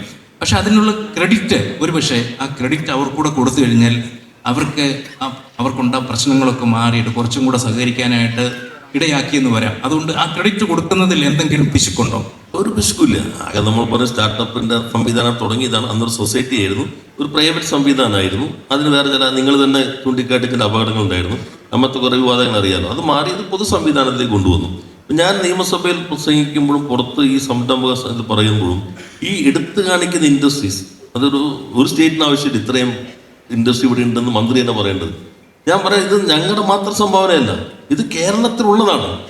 പക്ഷെ നമ്മളെല്ലാവരും ചേർന്ന് പറഞ്ഞുണ്ടാക്കിയത് കേരളത്തിൽ പെട്ടിക്കടിയും ബാർബർ ഷോപ്പും ബീവറേജും മാത്രമേ ഉള്ളൂ. ഇത് നിങ്ങളും ഞങ്ങളുടെയും സംഭാവനയുണ്ട്. ഏറ്റക്കുറച്ചിലുണ്ടാകാം. ഞങ്ങൾ പറയും ഞങ്ങൾക്ക് കുറച്ച് കൂടുതലുണ്ട്, നിങ്ങളെന്ന് പറയാം. ആ വ്യത്യസ്തതകൾ ഉണ്ടെങ്കിലും നിങ്ങൾ ഈ അവതരിപ്പിക്കുന്ന നിർമ്മിച്ച കേരളം അല്ല യഥാർത്ഥ കേരളം. കേരളം ഇതാണ് കേരളത്തിന്റെ വസ്തുതകൾ. ആ വസ്തുതകൾ നമുക്ക് കൈമാറുമ്പോൾ എന്താ തർക്കമുള്ളത്? ഇപ്പം ഞാൻ പറഞ്ഞല്ലോ, ഞങ്ങൾ ജിമ്മും ഈ മറ്റേ അവരുടെ 2 സബ്മിറ്റ്, ഞങ്ങളുടെ സബ്മിറ്റ്, ഇന്ത്യയിലാകെ നടന്ന സബ്മിറ്റുകളാകെ നോക്കി. ഇപ്പോൾ മധ്യപ്രദേശിലെ സബ്മിറ്റിൻ്റെ അത് കണ്ടിട്ടുണ്ടാവുമല്ലോ. എൻ്റെ കിട്ടിയോ? മധ്യപ്രദേശിലെ സബ്മിറ്റിൻ്റെ അന്ന് ട്വിറ്ററിൽ നോക്കിയാൽ മതി, അവിടെ എങ്ങനെയാണ് സബ്മിറ്റ് നടന്നതെന്നുള്ള എൻ്റെ ചിത്രം വന്നിട്ടുണ്ട്. അപ്പം അത് കേരളത്തിലായിരുന്നു എനിക്ക് ഇപ്പം പുറത്തിറങ്ങാനേ പറ്റില്ലായിരുന്നു. പൂരി സബ്ജയ്ക്ക് വേണ്ടിയാണ് അവിടെ ഏറ്റവും വലിയ പ്രശ്നം വന്നത്. ഇത് ഇൻവെസ്റ്റ് സബ്മിറ്റിലാണ്. ഞാനത് അവരെ കുറ്റപ്പെടുത്തല്ല ചെയ്യുന്നത്. അപ്പം ഞങ്ങൾ എല്ലാ സബ്മിറ്റും നോക്കി. അതിൻ്റെ അടിസ്ഥാനത്തിലാണ് ഞങ്ങൾ ഈ ആദ്യം തന്നെ 21 ഈ ഗവൺമെൻറ് വന്നപ്പോൾ തന്നെ ഞങ്ങളുടെ രണ്ടാമത്തെ യോഗത്തിൽ തീരുമാനിച്ചു, നമുക്കൊരു 3 വർഷം കൊണ്ട് റോഡ് മാപ്പ് കിട്ടും. 25 ഇൻവെസ്റ്റ് സബ്മിറ്റ്. അതിനെന്തൊക്കെ വേണം, നയങ്ങൾ ഏതൊക്കെ മാറണം, ഏതൊക്കെ പുതുക്കണം, ഏത് ചട്ടം ഭേദഗതി ചെയ്യണം, ഏത് പുതിയ ഉത്തരവുകൾ വേണം, അതിനെന്ത് വേണം, ഇൻവെസ്റ്റർ കമ്മ്യൂണിറ്റി കേൾക്കണം. എല്ലാ ജില്ലയിലും പോയി മീറ്റ് മിനിസ്റ്റർ എന്ന് പറഞ്ഞു. ഒരു 10,000-3000 ഇൻവെസ്റ്റർ ഞങ്ങൾ നേരിട്ട് കിട്ടും. നിങ്ങളുടെ ഡിഫിക്കൽട്ടീസ് എന്താണ്? അപ്പം ഞങ്ങൾ പറഞ്ഞു, what do you expect from the government to attract more investment? ഇതായിരുന്നു ഞങ്ങളുടെ ചോദ്യം. 2ാം റൗണ്ട് ഞങ്ങൾ ഇത് മാറ്റങ്ങൾ വരുത്തി. ഇവർ പറഞ്ഞതിൽ മിക്കവാറും കാര്യങ്ങൾ മാറ്റങ്ങൾ വരുത്തി. അന്നത്തെ ഞങ്ങൾ 2ാം റൗണ്ട് തുടങ്ങി. What can we do together to attract more investment and to generate more employment opportunities? ഇതായിരുന്നു 2ാമത്തെ ചോദ്യം. ഈ 2ാമത്തെ യാത്രയായി കഴിയുമ്പോൾ ഞങ്ങൾ ഒറ്റയ്ക്കല്ല. DIA വന്നു, FICCI വന്നു, സ്മോൾ സ്കെയിൽ ഇൻഡസ്ട്രീസ് അസോസിയേഷൻ വന്നു, ട്രേഡ് യൂണിയൻ വന്നു. ആ ഘട്ടത്തിലാണ് ഇയർ ഓഫ് എന്റർപ്രൈസസ്. 1,00,000 ടാർഗറ്റ് ഇട്ടപ്പോൾ നമ്മൾ പറഞ്ഞു ഇത് 1,00,000 തുടങ്ങുമില്ലെന്നുള്ള കോൺഫിഡൻസ് ബിൽഡ് ചെയ്യാൻ കേരളത്തിൽ സംരംഭം സാധ്യമാകും. ഇതാ പ്രധാന ഒബ്ജക്റ്റീവ്. ആ 1,00,000 കഴിഞ്ഞപ്പോൾ നമുക്ക് പ്രൈം മിനിസ്റ്ററുടെ ബെസ്റ്റ് പ്രാക്ടീസ് ഇൻ MSME എന്ന് കിട്ടി. American society of public administration novel innovation in public administration recognition കിട്ടി. നമ്മളിത് നിങ്ങളുടെ എല്ലാം വിവാദം വന്നപ്പോൾ അപ്പം തന്നെ IIM ഇൻഡോറിനെ ചുമതലപ്പെടുത്തി ഡോക്യുമെന്റ് ചെയ്യാനും എന്തെങ്കിലും കുറവുണ്ടോ. ഇവിടെ ഞങ്ങളുടെ CMDനെ ചുമതലപ്പെടുത്തി. IIM ഇൻഡോറിന്റെ ഡയറക്ടർ വന്നിട്ടാണ് പ്രസന്റേഷൻ നടത്തിയത്. എന്താണ് ഇതിന്റെ നേട്ടം, എക്കണോമി എങ്ങനെ ബാധിച്ചു, അതൊന്നും നമുക്ക് ഇതൊക്കെ പറയുമ്പോഴും നമ്മുടെ ഇൻവെസ്റ്റേഴ്സിന് ആശങ്കകൾ നിലനിൽക്കുന്നുണ്ട്, പ്രത്യേകിച്ചും കേരളത്തിലായതുകൊണ്ട്. ഇപ്പോൾ മന്ത്രിക്ക് തന്നെ അറിയാം, കേരളത്തിലായതുകൊണ്ട് ഇവിടെ സ്ഥലം കിട്ടാനുള്ള ബുദ്ധിമുട്ട്, അതുപോലെ വെള്ളം, വൈദ്യുതി, അതിലെന്തെങ്കിലും പ്രശ്നം വന്നു കഴിഞ്ഞാൽ ഇപ്പോൾ ബ്രൂവറിയുടെ പ്രശ്നം തന്നെ വന്നപ്പോൾ വെള്ളത്തിനെ ചൂണ്ടിക്കാട്ടിയാണ് ആളുകൾ അതിനെ എതിർക്കുന്നത്. അപ്പോൾ അത്തരം കാര്യങ്ങളിലുള്ള സെൻസിറ്റിവിറ്റി വളരെ കൂടുതലാണ്. 2, ഇവിടുത്തെ ചൂഷണം നടക്കാത്തൊരു സ്ഥലമാണ്. ഇപ്പം എന്തൊക്കെ നമ്മൾ പറഞ്ഞാലും കേരളത്തെക്കുറിച്ച് ഏറ്റവും മഹത്തരമായ ഒരു കാര്യമായിട്ട് പറയേണ്ടതാണ്. പല ആളുകളും വളരെ കുറഞ്ഞ കൂലി കൊടുക്കാം എന്നൊക്കെ വിചാരിച്ചിട്ട് ആരും കേരളത്തിൽ വരാൻ കഴിയില്ല. അപ്പോൾ അത്തരം പല പ്രശ്നങ്ങൾ നിൽക്കുമ്പോൾ ശശി തരൂര് നിർദ്ദേശിച്ചതുപോലെ ഒരു ഇൻവെസ്റ്റർ പ്രൊട്ടക്ഷൻ ആക്ട് രൂപവൽക്കരിക്കാനുള്ള എന്തെങ്കിലും സാധ്യതയുണ്ടോ? അല്ല, ഞാൻ ഈ ഒരു 5000-ഓളം സംരംഭകരെ നേരിട്ട് കണ്ടിട്ടുണ്ട്. എല്ലാ സംഘടനകളായിട്ട് തുടർച്ചയായി മീറ്റിംഗ് വെച്ചിട്ടുണ്ട്. ഇപ്പോൾ പറഞ്ഞില്ല, CM വീണ്ടും ഈ 14-ാം തീയതി ഇവരെല്ലാം മീറ്റ് ചെയ്യുന്നുണ്ട്. അപ്പോഴൊക്കെ ഇങ്ങനൊരു ആവശ്യം വന്നിട്ടില്ല. എന്നാൽ അദ്ദേഹം മറ്റു ആവശ്യങ്ങൾ പരിശോധിക്കും. പക്ഷെ നാം കാണേണ്ടത് കേരളത്തിൽ കൂലി കൂടുതൽ കൊടുക്കുന്നു എന്ന പ്രശ്നം അധികം ഉന്നയിക്കപ്പെടുന്നില്ല. എന്താ കാര്യം എന്ന് വെച്ചാൽ പ്രൊഡക്ടിവിറ്റി വളരെ വരുന്നതാണ്. എപ്പോഴും ഞാൻ പറയുന്നത് IBM തുടങ്ങുമ്പോൾ അവരെന്നോട് പറഞ്ഞു 100 പേര് ഒരു വർഷത്തിൽ എടുക്കുള്ളൂ. 1500 1600 പേരെടുത്തു. അതിന് കാര്യം എന്താ? അവർ പറഞ്ഞു, ഞാൻ ചോദിച്ചു നിങ്ങൾ 100 പറഞ്ഞത്. അപ്പോൾ അവർ പറഞ്ഞു 2 പ്രൊഡക്ടിവിറ്റി ഒരു വർഷത്തിനുള്ളിൽ ഡെവലപ്പ് ചെയ്തു, സക്സസ്ഫുൾ ടൂൾസ് ഡെവലപ്പ് ചെയ്തു. ഒന്ന് ഡെൽറ്റ എയർലൈൻ വാങ്ങിച്ചു, മറ്റൊന്ന് ഫേസ്ബുക്ക് വാങ്ങിച്ചു. ഒരു 10 കൊല്ലം പ്രവർത്തിക്കാനുള്ള വരുമാനം IBM-ൽ കിട്ടി.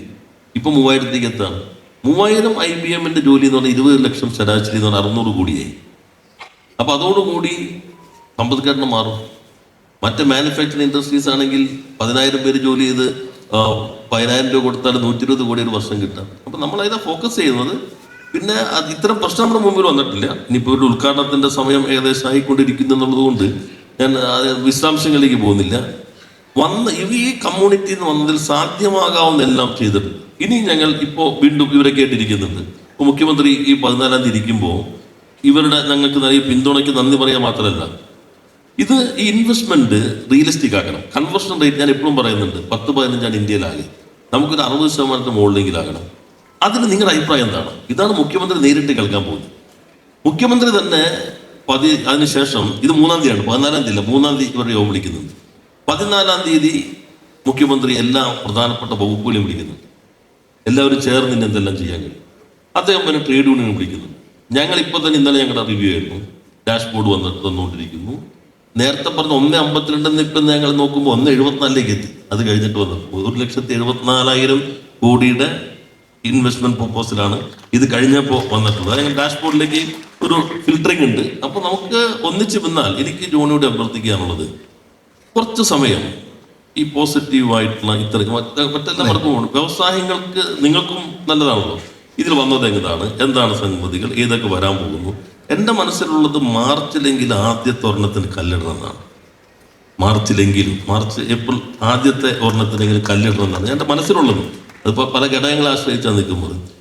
സിന്തേറ്റിൻ്റെ അജു ജേക്കബ്, നമ്മുടെ തലശ്ശേരിയിലെ മയൻ ഹാജി, വെസ്റ്റേൺ പ്ലൈവുഡിൻ്റെ, ഇവരൊന്നും രാഷ്ട്രീയമായിട്ട് ഞങ്ങളോട് യോജിപ്പുള്ളൂ അങ്ങനെയുള്ള അറിയാമല്ലോ. എന്നാൽ കേരളത്തിൻ്റെ വളർന്നു വരുന്ന ഇൻഡസ്ട്രി സെക്ടറിൻ്റെ പ്രതീകങ്ങളാണ് ഇവർ. വിജയകരമായി നടത്തിയവർ അവരാണ് ഞങ്ങളുടെ ബോർഡ്. ഇവരാണ് എല്ലാവരും ഇൻവൈറ്റ് ചെയ്യുന്നത്. ഞങ്ങൾ ആദ്യമായിട്ടാണ് ഇപ്പോൾ 1000 കോടിക്ക് മുകളിലുള്ളവർ വിളിച്ചു, 500 കോടിക്ക് മുകളിൽ ടേൺ ഓവറുള്ളവർ പ്രത്യേകം വിളിച്ചു, 100 കോടിക്ക് 500 കോടിക്കും മുകളിൽ ഇടയിൽ ടേൺ ഓവറുള്ളവർ പ്രത്യേകം വിളിച്ചു. ഈ ഗവൺമെൻറ് വന്നതിന് ശേഷം ആരംഭിച്ച പുതിയ ഇൻവെസ്റ്റ്മെൻറ്റോ ഫർദർ ഇൻവെസ്റ്റ്മെൻറ്റോ പൈപ്പ് ലൈൻ ഉള്ളത് അവർ വിളിച്ചു. ഇങ്ങനെ എല്ലാവരും വിളിച്ചു. അതിലിവർ പങ്കെടുത്തിട്ടുണ്ട്, എല്ലാവർക്കും ലെറ്റർ അയച്ചിട്ടുണ്ട്. പക്ഷെ നമ്മളിപ്പോൾ ഈ ചോദ്യം തന്നെ യഥാർത്ഥത്തിൽ ആ ചോദ്യത്തിന് പ്രസക്തിയില്ല. അദ്ദേഹം വന്നില്ല, വരേണ്ടതായിരുന്നു. അദ്ദേഹം സ്ഥാപനത്തെ നമ്മൾ വിളിച്ചിരിക്കുന്നു. അപ്പോൾ അതിലേക്കല്ല നമ്മൾ പോകേണ്ടത്. അവർക്ക് ഇത് പോസിറ്റീവായ ഭാഗം ഞാൻ പറഞ്ഞു. ഞാനും എന്നെയും കൂടി ക്ഷണിക്കേണ്ടതായിരുന്നു എന്ന് അദ്ദേഹം തോന്നിയത് സന്തോഷകരം. അത് നമ്മളത് പരിഗണിക്കാനേ നോക്കുമ്പോൾ ഇപ്പോൾ ഒരു സംസ്ഥാനത്തിൻ്റെ താല്പര്യങ്ങൾ സംരക്ഷിക്കുന്നതിൽ ശരിക്കും പറഞ്ഞാൽ ഭരണത്തിലുള്ള സർക്കാരിന് മാത്രമല്ല ആ സംസ്ഥാനത്തെ പ്രതിപക്ഷത്തിനും ഒരു ഉത്തരവാദിത്വമുണ്ട്. കാരണം പ്രതിപക്ഷം എന്ന് പറയുന്നതും സർക്കാരിൻ്റെ ഒരു തുടർച്ചയായിട്ട് ഒരു പക്ഷേ അവർ ഭരണത്തിൽ വരേണ്ടവരാണ്. അങ്ങനെ ഇരിക്കെ നമ്മൾ പൊതുവെ കാണുന്ന ഒരു സമീപനം കേരളത്തിൽ അങ്ങനെയല്ല. നല്ല കാര്യങ്ങളാണെങ്കിലും ഏത് പാർട്ടിയാണെന്നുണ്ടെങ്കിലും ഞാൻ അതിനെ വിവേചിച്ച് പറയത്തില്ല, ഏത് പാർട്ടിയാണെന്നുണ്ടെങ്കിലും എതിർക്കുക എന്നുള്ളതാണ്. ഇപ്പം മാധ്യമങ്ങളെ മാത്രം അങ്ങനെ കുറ്റം പറഞ്ഞിട്ട് കാര്യമില്ല. പ്രതിപക്ഷത്തിൻ്റെ സമീപനം അങ്ങനെയായിരുന്നു. പക്ഷേ ഇത്തവണ പ്രതിപക്ഷം അതിൽ പങ്കെടുത്തു. ഇതിനു മുമ്പ് പലതും അവർ ബഹിഷ്കരിച്ചിട്ടുണ്ട്, പക്ഷെ അവർ പങ്കെടുത്തു. അവരുടെ സമീപനം വളരെ ആത്മാർത്ഥതയോടുകൂടി ഉള്ളതായിരുന്നു എന്ന് തന്നെയാണോ മന്ത്രി കരുതുന്നത്? അതെ, ഞാൻ പറഞ്ഞല്ലോ, നേരത്തെ നമ്മൾ പങ്കെടുത്തെങ്കിലും ഇതുപോലൊരു അന്തരീക്ഷം വന്നില്ല. ഇപ്പോഴത്തെ സാഹചര്യം മാറി നിൽക്കാൻ എന്നൊരു ഒറ്റപ്പെട്ടു. കേരളത്തിനൊപ്പമാണോ എന്നതാണ് ചോദ്യം. അതിലിപ്പോൾ ഞാൻ പറയില്ല, ഞാനൊരു ചെറുപ്പക്കാരനോട് ചോദിച്ചു, എല്ലാ മിനിസ്റ്റർ ഒരു പോഡ്കാസ്റ്റ് തരുമെന്ന് ചോദിച്ചു. ഞങ്ങൾക്ക് കുറച്ചൊരു 1.5 മണിക്കൂറാണ്. ഞാൻ പറഞ്ഞ പോഡ്കാസ്റ്റ് നമ്മൾ ഓട്ടത്തിനിടയിലാണ്. അവർ ഗ്യാപ്പിൽ വന്നിരുന്നു. ഞാൻ നോക്കുമ്പോൾ ഒരു 4 ദിവസം കൊണ്ടത് 1.5 ലക്ഷം പേരെ കണ്ടേക്കണേ. പിന്നെ നമ്മുടെ ലിങ്ക്ഡിൻ എൻ്റെ ഇത് നോക്കിക്കഴിഞ്ഞാൽ അതിലെല്ലാം പോസിറ്റീവായിട്ടുള്ളവർ, മറ്റ് ഫേസ്ബുക്കിൽ പോലും മാറുന്നുണ്ട്. അപ്പം നമ്മൾ കരുതുന്നത് നമ്മൾ സംസാരിക്കുന്ന എല്ലാവരും കാണുന്നുണ്ട്, ചാനൽ ചർച്ച എല്ലാവരും കാണുന്നുണ്ട്, പത്രം എല്ലാവരും, അങ്ങനെയൊന്നും ഇല്ല. ഇപ്പോൾ ഈ പുതിയ തലമുറ ഉണ്ടല്ലോ, അവർ ഇതൊന്നും അങ്ങനെ കാണുന്നേ ഇല്ല. അവർക്ക് പുതിയ അവസരങ്ങൾ വരണം, പുതിയ സംരംഭങ്ങൾ വരണം, അതിനാവശ്യമായ പരിസരം ഉണ്ടാകണം. ഞങ്ങളുടെ കാഴ്ചപ്പാട് കുറേ കൂടി മാറിയിട്ടുണ്ട്. പഴയതല്ല. ഇപ്പോൾ വ്യവസായം നടത്തുന്നതും ഒരു സോഷ്യൽ പബ്ലിക് ഗുഡാണ്. തൊഴിൽ നൽകുന്നു, സമൂഹത്തിൻ്റെ ആഭ്യന്തര വരുമാനത്തെ സംഭാവന ചെയ്യുന്നു, മുന്നോട്ട് കൊണ്ടുപോകുന്നു. ഇത് കുറേ കൂടി മുന്നോട്ട് കൊണ്ടുപോകേണ്ടതുണ്ട്. ഇതാണ് നമ്മുടെ സമീപനം എന്നുള്ളത്. നേരത്തെയും അതായിരുന്നു, പക്ഷേ കുറേ കൂടി വ്യക്തതയോടുകൂടി ഇപ്പം അതിലേക്ക് വരുന്നു. ഒരു പോസിറ്റീവായിട്ടുള്ളൊരു ചിത്രം ഇങ്ങനെ നിൽക്കുമ്പോൾ തന്നെ ആത്മപരിശോധനയും ഈ കാര്യത്തിൽ ആവശ്യമാണല്ലോ. ഇപ്പോൾ നമ്മുടെ ഈ രണ്ടാമത്തെ പിണറായി സർക്കാർ വന്നതിന് ശേഷം ഒരു അസൻ കേരള മീറ്റിംഗ് നടത്തി. അതിലുണ്ടായ വാഗ്ദാനങ്ങൾ പിന്നെ എത്രത്തോളം മുന്നോട്ട് പോയി, അല്ലെങ്കിൽ അതിനെന്താണ് സംഭവിച്ചത്, അത് ശരിക്കും മന്ത്രി വിലയിരുത്തിയിട്ടുണ്ട് കൃത്യമായി? അല്ല, അത് ഒന്നാം സർക്കാരിനെ ഘട്ടത്തില്ല. പക്ഷെ അത് ഒരു അന്തരീക്ഷം ഒരുക്കി. ഞാൻ പറഞ്ഞപ്പോൾ ഞങ്ങളുടെ ഈ പ്രധാനപ്പെട്ട, ഞാൻ എൻ്റെ ഉദ്ഘാടന പ്രസംഗത്തിൽ പറഞ്ഞു, കണ്ടിന്യൂറ്റി, ഒരു കോൺഫിഡൻസ് ബിൽഡ് ചെയ്തു. അത് പ്രധാനപ്പെട്ടതാണ്. ഒരു സർക്കാരിൻ്റെ തുടർച്ച. ഞാൻ തുടങ്ങുന്നത് എൻ്റെതില്ല, ഇപിയുടെ അടിത്തറയിൽ നിന്നാണ് ഞാൻ തുടങ്ങുന്നത്. അതിൻ്റെ മുന്നോട്ട് പോകലാണ്. അല്ലാതെ അതിന് നേരെ മറികടക്കേണ്ട കാര്യമില്ല എനിക്ക്. ആ ഗവൺമെൻറ്റിൻ്റെ തുടർച്ചയാണ്. അവരാണ് ഈ single window clearance, case shift, 8 നിയമങ്ങൾ ഭേദഗതി ചെയ്ത്, ഒറ്റ നിയമത്തിലൂടെ ഭേദഗതി ചെയ്ത് ഈ MSMEകൾക്ക് ലൈസൻസ് ഇല്ലാതെ 3 വർഷം പ്രവർത്തിക്കുക എന്നുള്ളത് എൻ്റെ ഒരു ഇതല്ല, അല്ലെങ്കിൽ ഈ ഗവൺമെൻറ്റിൻ്റെ അല്ല, കഴിഞ്ഞ ഗവൺമെൻറ്റിൻ്റെയാണ്. ഞങ്ങൾ എന്ത് ചെയ്തു? ഞങ്ങൾ അതിൻ്റെ സോഫ്റ്റ്വെയർ സിസ്റ്റം മെച്ചപ്പെടുത്തി 50 കോടി രൂപ വരെ എന്നുള്ള പുതിയ നിർവചനത്തിലേക്ക് എത്തി. ഉത്തരവുകൾ വേണം. പ്രൈവറ്റ് ഇൻഡസ്ട്രിയൽ എസ്റ്റേറ്റ് എൻ്റെ അല്ല, ഇപിയുടെ സമയത്ത് കൊണ്ടുവന്നതാണ്. പക്ഷെ ഞാൻ നോക്കിയപ്പോൾ തുടങ്ങിയിട്ടില്ല. അതിന് പ്രായോഗികമായ പ്രശ്നം ഉണ്ടായിരുന്നു. 15 ഏക്കറിന് മുകളിലുണ്ടെങ്കിലേ പ്രൈവറ്റ് എസ്റ്റേറ്റ് പാടുള്ളൂ. ഞങ്ങളത് മാറ്റി 10-നും 10 ഉണ്ടെങ്കിലും കൊടുക്കാം. അപ്പോൾ 31 കൊടുക്കാൻ പറ്റി. പക്ഷെ തുടക്കം അവിടെ നിന്നാണ്. ഇത് തുടർച്ചയാണ്. അല്ലാതെ ഇത് ഞങ്ങളുടെ ഒരു തുടർച്ചയുണ്ട്. തുടർച്ച ഒരു കോൺഫിഡൻസ് ബിൽഡ് ചെയ്യുന്നു. ഒരു മുഖ്യമന്ത്രി തുടരുന്നു, ഗവൺമെൻറ് തുടർച്ചയാണ്, നയങ്ങൾ തുടർച്ചയാണ്. എന്നാൽ അന്നത്തേലും ഞാൻ പറഞ്ഞല്ലോ, ഈ അസൻ്റാകാം, അതിന് മുൻപ് നടന്ന ജിമ്മാകാം, ഇതെല്ലാം ഞങ്ങൾ റിവ്യൂ ചെയ്തു. ഒരു നല്ല നയം തുടരുന്നതിന് വേണ്ടിയിട്ട് സർക്കാരിൻ്റെ തുടർച്ച തന്നെ ആവശ്യമാകണമെന്നില്ല. ഉദാഹരണം പറഞ്ഞു കഴിഞ്ഞാൽ ഇപ്പം സ്റ്റാർട്ടപ്പിൻ്റെ കാര്യത്തിൽ തന്നെ അത് UDF അവർ അവകാശപ്പെടുന്നുണ്ട്. അവരുടെ കാലത്ത് ഇങ്ങനെ ഒരു സ്റ്റാർട്ടപ്പ് സംസ്കാരം തുടങ്ങി, അതിൻ്റെ ഒരു തുടർച്ചയാണ് പിന്നീട് 2 പിണറായി സർക്കാരുകളും കൊണ്ടുപോയതെന്ന്. അത് നല്ല കാര്യമാണ്. കാരണം വെച്ച് കഴിഞ്ഞാൽ നല്ലൊരു കാര്യമാണെന്നുണ്ടെങ്കിൽ അത് തുടർന്നതും നല്ല കാര്യം തന്നെയാണ്. പക്ഷെ അതിനുള്ള ക്രെഡിറ്റ്, ഒരുപക്ഷെ ആ ക്രെഡിറ്റ് അവർക്കൂടെ കൊടുത്തു കഴിഞ്ഞാൽ അവർക്കുണ്ട പ്രശ്നങ്ങളൊക്കെ മാറിയിട്ട് കുറച്ചും കൂടെ സഹകരിക്കാനായിട്ട് ഇടയാക്കിയെന്ന് വരാം. അതുകൊണ്ട് ആ ക്രെഡിറ്റ് കൊടുക്കുന്നതിൽ എന്തെങ്കിലും പിശുക്കുണ്ടോ? ഒരു പിശുക്കില്ല. ആകെ നമ്മൾ പറഞ്ഞ സ്റ്റാർട്ടപ്പിൻ്റെ സംവിധാനം തുടങ്ങിയതാണ്. അന്നൊരു സൊസൈറ്റി ആയിരുന്നു, ഒരു പ്രൈവറ്റ് സംവിധാനമായിരുന്നു. അതിന് വേറെ നിങ്ങൾ തന്നെ ചൂണ്ടിക്കാട്ടി ചില അപകടങ്ങളുണ്ടായിരുന്നു. അന്നത്തെ കുറേ വിവാദങ്ങൾ അറിയാമല്ലോ. അത് മാറിയത് പൊതു സംവിധാനത്തിലേക്ക് കൊണ്ടുവന്നു. ഞാൻ നിയമസഭയിൽ പ്രസംഗിക്കുമ്പോഴും പുറത്ത് ഈ സംരംഭക ഇത് പറയുമ്പോഴും ഈ എടുത്തു കാണിക്കുന്ന ഇൻഡസ്ട്രീസ്, ഒരു സ്റ്റേറ്റിന് ആവശ്യമില്ല ഇത്രയും ഇൻഡസ്ട്രി ഇവിടെ ഉണ്ടെന്ന് മന്ത്രി തന്നെ പറയേണ്ടത്. ഞാൻ പറയാം, ഇത് ഞങ്ങളുടെ മാത്രം സംഭാവനയല്ല, ഇത് കേരളത്തിലുള്ളതാണ്. പക്ഷെ നമ്മളെല്ലാവരും ചേർന്ന് പറഞ്ഞുണ്ടാക്കിയത് കേരളത്തിൽ പെട്ടിക്കടിയും ബാർബർ ഷോപ്പും ബീവറേജും മാത്രമേ ഉള്ളൂ. ഇത് നിങ്ങളും ഞങ്ങളുടെയും സംഭാവനയുണ്ട്. ഏറ്റക്കുറച്ചിലുണ്ടാകാം. ഞങ്ങൾ പറയും ഞങ്ങൾക്ക് കുറച്ച് കൂടുതലുണ്ട്, നിങ്ങളെന്ന് പറയാം. ആ വ്യത്യസ്തതകളുണ്ടെങ്കിലും നിങ്ങൾ ഈ അവതരിപ്പിക്കുന്ന നിർമ്മിച്ച കേരളം അല്ല യഥാർത്ഥ കേരളം. കേരളം ഇതാണ് കേരളത്തിൻ്റെ വസ്തുതകൾ. ആ വസ്തുതകൾ നമുക്ക് കൈമാറുമ്പോൾ എന്താ തർക്കമുള്ളത്? ഇപ്പം ഞാൻ പറഞ്ഞല്ലോ, ഞങ്ങൾ ജിമ്മും ഈ മറ്റേ അവരുടെ 2 സബ്മിറ്റ്, ഞങ്ങളുടെ സബ്മിറ്റ്, ഇന്ത്യയിലാകെ നടന്ന സബ്മിറ്റുകളാകെ നോക്കി. ഇപ്പോൾ മധ്യപ്രദേശിലെ സബ്മിറ്റിൻ്റെ അത് കണ്ടിട്ടുണ്ടാവുമല്ലോ, എൻ്റെ കിട്ടിയോ? മധ്യപ്രദേശിലെ സബ്മിറ്റിൻ്റെ ഒന്ന് ട്വിറ്ററിൽ നോക്കിയാൽ മതി, അവിടെ എങ്ങനെയാണ് സബ്മിറ്റ് നടന്നതെന്നുള്ളതിൻ്റെ അതിൻ്റെ ചിത്രം വന്നിട്ടുണ്ട്. അപ്പോൾ അത് കേരളത്തിലായിരുന്നു എനിക്കിപ്പം പുറത്തിറങ്ങാനേ പറ്റില്ലായിരുന്നു. പൂരി സബ്ജിക്ക് വേണ്ടിയാണ് അവിടെ ഏറ്റവും വലിയ പ്രശ്നം വന്നത്. ഇത് ഇൻവെസ്റ്റ് സബ്മിറ്റിലാണ്. ഞാനത് അവരെ കുറ്റപ്പെടുത്തല്ല ചെയ്യുന്നത്. അപ്പോൾ ഞങ്ങൾ എല്ലാ സബ്മിറ്റും നോക്കി. അതിൻ്റെ അടിസ്ഥാനത്തിലാണ് ഞങ്ങൾ ഈ ആദ്യം തന്നെ 21 ഈ ഗവൺമെൻറ് വന്നപ്പോൾ തന്നെ ഞങ്ങളുടെ 2ാമത്തെ യോഗത്തിൽ തീരുമാനിച്ചു, നമുക്കൊരു 3 വർഷം കൊണ്ട് റോഡ് മാപ്പ് ഇട്ടു. 25 ഇൻവെസ്റ്റ് സബ്മിറ്റ്. അതിനെന്തൊക്കെ വേണം, നയങ്ങൾ ഏതൊക്കെ മാറണം, ഏതൊക്കെ പുതുക്കണം, ഏത് ചട്ടം ഭേദഗതി ചെയ്യണം, ഏത് പുതിയ ഉത്തരവുകൾ വേണം, അതിനെന്ത് വേണം, ഇൻവെസ്റ്റർ കമ്മ്യൂണിറ്റി കേൾക്കണം. എല്ലാ ജില്ലയിലും പോയി മീറ്റ് ദ മിനിസ്റ്റർ എന്ന് പറഞ്ഞിട്ട് ഒരു 10,000-3000 ഇൻവെസ്റ്റർ ഞങ്ങൾ നേരിട്ട് കേട്ടു. നിങ്ങളുടെ ഡിഫിക്കൽട്ടീസ് എന്താണ്? അതിനുശേഷം അപ്പം ഞങ്ങൾ പറഞ്ഞു, what do you expect from the government to attract more investment? ഇതായിരുന്നു ഞങ്ങളുടെ ചോദ്യം. 2ാം റൗണ്ട് ഞങ്ങൾ ഇത് മാറ്റങ്ങൾ വരുത്തി. ഇവർ പറഞ്ഞതിൽ മിക്കവാറും കാര്യങ്ങൾ മാറ്റങ്ങൾ വരുത്തി. എന്നിട്ട് ഞങ്ങൾ 2ാം റൗണ്ട് തുടങ്ങി. What can we do together to attract more investment and to generate more employment opportunities? ഇതായിരുന്നു 2ാമത്തെ ചോദ്യം. ഈ 2ാമത്തെ യാത്രയായി കഴിയുമ്പോൾ ഞങ്ങൾ ഒറ്റയ്ക്കല്ല. CIA വന്നു, FICCI വന്നു, സ്മോൾ സ്കെയിൽ ഇൻഡസ്ട്രീസ് അസോസിയേഷൻ വന്നു, ട്രേഡ് യൂണിയനുകൾ വന്നു. ആ ഘട്ടത്തിലാണ് year of enterprises. 1 lakh target ഇട്ടപ്പോൾ നമ്മൾ പറഞ്ഞു, ഇത് 1 ലക്ഷം തുടങ്ങുമില്ലെന്നുള്ള കോൺഫിഡൻസ് ബിൽഡ് ചെയ്യുക, കേരളത്തിൽ സംരംഭം സാധ്യമാകും. ഇതാ പ്രധാന ഒബ്ജക്റ്റീവ്. ആ 1 ലക്ഷം കഴിഞ്ഞപ്പോൾ നമുക്ക് പ്രൈം മിനിസ്റ്ററുടെ ബെസ്റ്റ് പ്രാക്ടീസ് ഇൻ MSME എന്ന് കിട്ടി. American society of public administration novel innovation in public administration recognition കിട്ടി. നമ്മളിത് ഈ നിങ്ങളുടെ എല്ലാം വിവാദം വന്നപ്പോൾ അപ്പം തന്നെ IIM ഇൻഡോറിനെ ചുമതലപ്പെടുത്തി ഡോക്യുമെൻ്റ് ചെയ്യാനും. എന്തെങ്കിലും കുറവുണ്ടോ? ഇവിടെ ഞങ്ങളുടെ CMDനെ ചുമതലപ്പെടുത്തി. IIM ഇൻഡോറിൻ്റെ ഡയറക്ടർ വന്നിട്ടാണ് പ്രസൻറ്റേഷൻ നടത്തിയത്. എന്താണ് ഇതിൻ്റെ നേട്ടം, എക്കണോമി എങ്ങനെ ബാധിച്ചു, അതൊന്നും നമുക്ക് ഇതൊക്കെ പറയുമ്പോഴും നമ്മുടെ ഇൻവെസ്റ്റേഴ്സിന് ആശങ്കകൾ നിലനിൽക്കുന്നുണ്ട്, പ്രത്യേകിച്ചും കേരളത്തിലായതുകൊണ്ട്.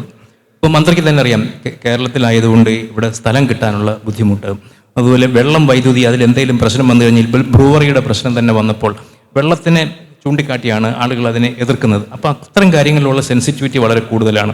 2, ഇവിടുത്തെ ചൂഷണം നടക്കാത്തൊരു സ്ഥലമാണ്. ഇപ്പം എന്തൊക്കെ നമ്മൾ പറഞ്ഞാലും കേരളത്തെക്കുറിച്ച് ഏറ്റവും മഹത്തരമായ ഒരു കാര്യമായിട്ട് പറയേണ്ടതാണ്. പല ആളുകളും വളരെ കുറഞ്ഞ കൂലി കൊടുക്കാം എന്നൊക്കെ വിചാരിച്ചിട്ട് ആരും കേരളത്തിൽ വരാൻ കഴിയില്ല. അപ്പോൾ അത്തരം കൊല പ്രശ്നങ്ങൾ നിൽക്കുമ്പോൾ ശശി തരൂർ നിർദ്ദേശിച്ചതുപോലെ ഒരു ഇൻവെസ്റ്റർ പ്രൊട്ടക്ഷൻ ആക്ട് രൂപവൽക്കരിക്കാനുള്ള എന്തെങ്കിലും സാധ്യതയുണ്ടോ? അല്ല, ഞാൻ ഈ ഒരു 5000-ഓളം സംരംഭകരെ നേരിട്ട് കണ്ടിട്ടുണ്ട്. എല്ലാ സംഘടനകളായിട്ട് തുടർച്ചയായി മീറ്റിംഗ് വെച്ചിട്ടുണ്ട്. ഇപ്പോൾ പറഞ്ഞില്ല, CM വീണ്ടും ഈ 14-ാം തീയതി ഇവരെല്ലാം മീറ്റ് ചെയ്യുന്നുണ്ട്.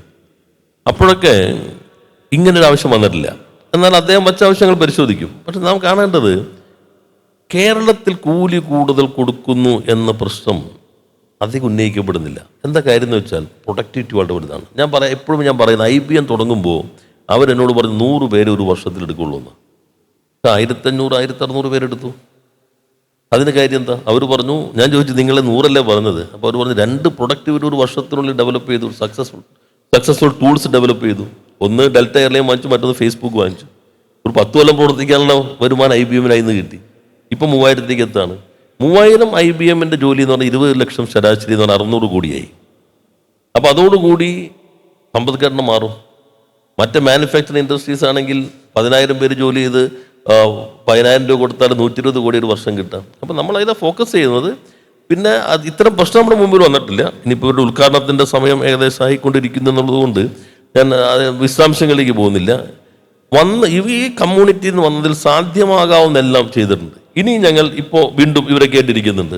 ഇപ്പോൾ മുഖ്യമന്ത്രി ഈ 14-ാം തീയതി ഇരിക്കുമ്പോൾ ഇവരുടെ ഞങ്ങൾക്ക് നൽകിയ പിന്തുണയ്ക്ക് നന്ദി പറയുക മാത്രമല്ല, ഇത് ഈ ഇൻവെസ്റ്റ്മെൻറ്റ് റിയലിസ്റ്റിക് ആക്കണം. കൺവേർഷൻ റേറ്റ് ഞാൻ എപ്പോഴും പറയുന്നുണ്ട്, 10-15 ഇന്ത്യയിലാകെ.